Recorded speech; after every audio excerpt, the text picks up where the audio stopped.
What a night. My phone's been blowing up all night. Everyone's asking me. They want to know, Sonny, why did we buy all that toilet paper? I'm just kidding. I'm sure you've all seen this circulating around social media. Oh my goodness. Is this true? Do you need to aim for a higher score now? It is true. PTs made changes to how they compare with the IELTS score. So how does that affect you? That's what we're going to talk about in this video. But full disclosure, these are just my opinions. I don't work for the PTE, and I don't work for the government. Or do I? 10-4, I'm making the video right now. I got them where I want them. I'm just playing, but y'all ready for this? Let's get into it. So the PTE score comparison has changed when you're comparing it to the IELTS. That's not necessarily a bad thing. For real though, seriously.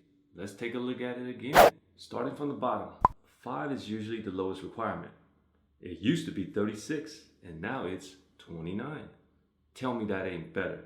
The same thing with 6. It used to be 50 and now it's 46. I know some people that would be happy with that. And now we get to the bad news. For 7, you now need 1 more point. It's not 65 anymore, it's now 66. That's not too bad when you compare it to Superior English. If you needed 79, based on this now, you need 84. Shit, that would be challenging to a lot of people. However, there's no need to panic yet. PTE is not the government or university. PTE made a recommendation, and now it's up to governments and universities to make their own decision on what score criteria they want to follow. Now, that's not coming from me, that's coming directly from PTE. It says it on their website. Let's take a look. Pearson, which is the maker of PTE, states that they have updated governments, and I'm sure that's also including universities as well, that they have made changes. And it's entirely up to them, governments and universities, to review the updates and make their own decision. You see, nothing has officially changed yet. Well, how do I know nothing has officially changed yet? Well, I simply went to the Department of Home Affairs website and also just the random university's website to check to see if they've made any updates. Nothing. Let me show you. You see, this is the official DHA website and they show you their English requirements. Let me start with Competent English. No changes have been made here. 50 is the goal. Shit, I know some of you wanted that to change. Next, we have Proficient English, 65. Nothing has changed. Then finally, let's look at Superior, still 79. No changes have been made from the government yet. Now, if you're familiar with how the Australian government works, now I'm not sure about other governments, but Australian government, they don't make announcements one day before. And they don't implement it the very next day, right? They usually tell you in advance. They give you an update and say, on this date, it will become effective. It's not right away. They usually give you some time. Even when they're trying to kick you out the country, they give you like 30 days, right? What if girlfriends were like that? I hate you.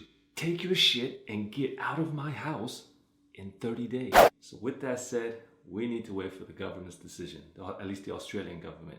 No decision have been made yet, or at least nothing's been updated on the website. So how about universities? Nope, nothing from there either. Let's take a look. I just picked any university to check. This is UTS in Sydney. Here you have their English requirements.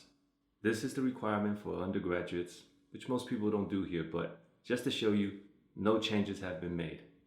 Then we have postgraduate studies, and once again, no changes have been made. Yes, overall, this is concerning, especially for those that need Superior English, 79. Some of us already have enough trouble trying to get 79, 84, starting to seem impossible. Now, before you start stressing out, we want to look at the positive side of things. And one thing we haven't pointed out is that PT is a business. So let's look at the business aspect of this. Now, keep in mind, this is just my opinion. But I just want to give you something positive to look at because we don't actually know what's going to happen. So we want to hope for the best and expect the worst. Let me ask you a question. What the is IELTS? And the reason why I'm asking you is because we're taking the PTE. Why do we care what the IELTS is? They're two completely different tests. PT's probably thinking the same thing. Like, why are we constantly being compared to the IELTS? What is the IELTS? It's not a government standard. It's a completely different test. So they probably want the government. At the end of the day, PTE wants the government to look at them as independent, separate. So they want to go by their own scoring standard. And if that happens, if the government decides to look at the PTE scoring standard as its own, that could become excellent news for you. Let me show you why. We have three things that can happen. The first thing is that the IELTS standard stands and we now need 84 to be equal to the IELTS standard. That would suck. The second thing that could happen is nothing. Governments and schools leave everything the same and go with the requirements they have always gone by. That seems to be what's going on at the moment. The third thing that could happen is the PTE standard is adopted. If you notice, 89 is the highest band in the new PTE standard. That means 76 can be considered superior. Damn, wouldn't that be some shit? What if we end up needing 76 instead of 79? I know everybody will be happy with that, right? I know it sounds like wishful thinking, but let's take a look at what PTE had to say about that. They didn't do any comparisons with any other tests out there. There are other options besides PTE and IELTS. They all have their own standards. It makes no sense that the standards would change when compared to one test and not to the others. You see, it would make no sense, right? For us to say we got superior English in the PTE, the TOEFL, and all these other tests, just not in the IELTS. They want to push the IELTS standard out. That's my opinion. I know it's just wishful thinking, but it seems like they're playing chess, not checkers. So let's just hope for the best. Lastly, the question everybody's probably asking is, what about the scoring? Did they change the scoring? Did they make it more difficult now? They set the standard higher and now it's more difficult to even get to a lower standard.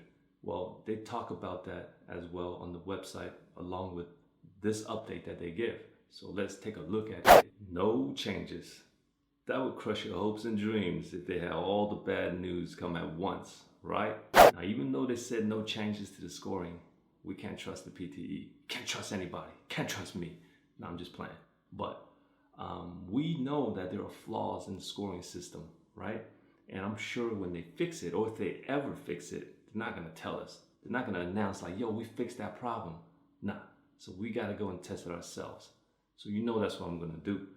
I'll take another test. I'll see what happens, if there's any changes, if I notice anything, and I'll keep you posted. There you have it. I hope that gave you some clarity. And at the moment, doesn't seem like you have anything to stress about yet because the decision makers haven't made any decisions yet.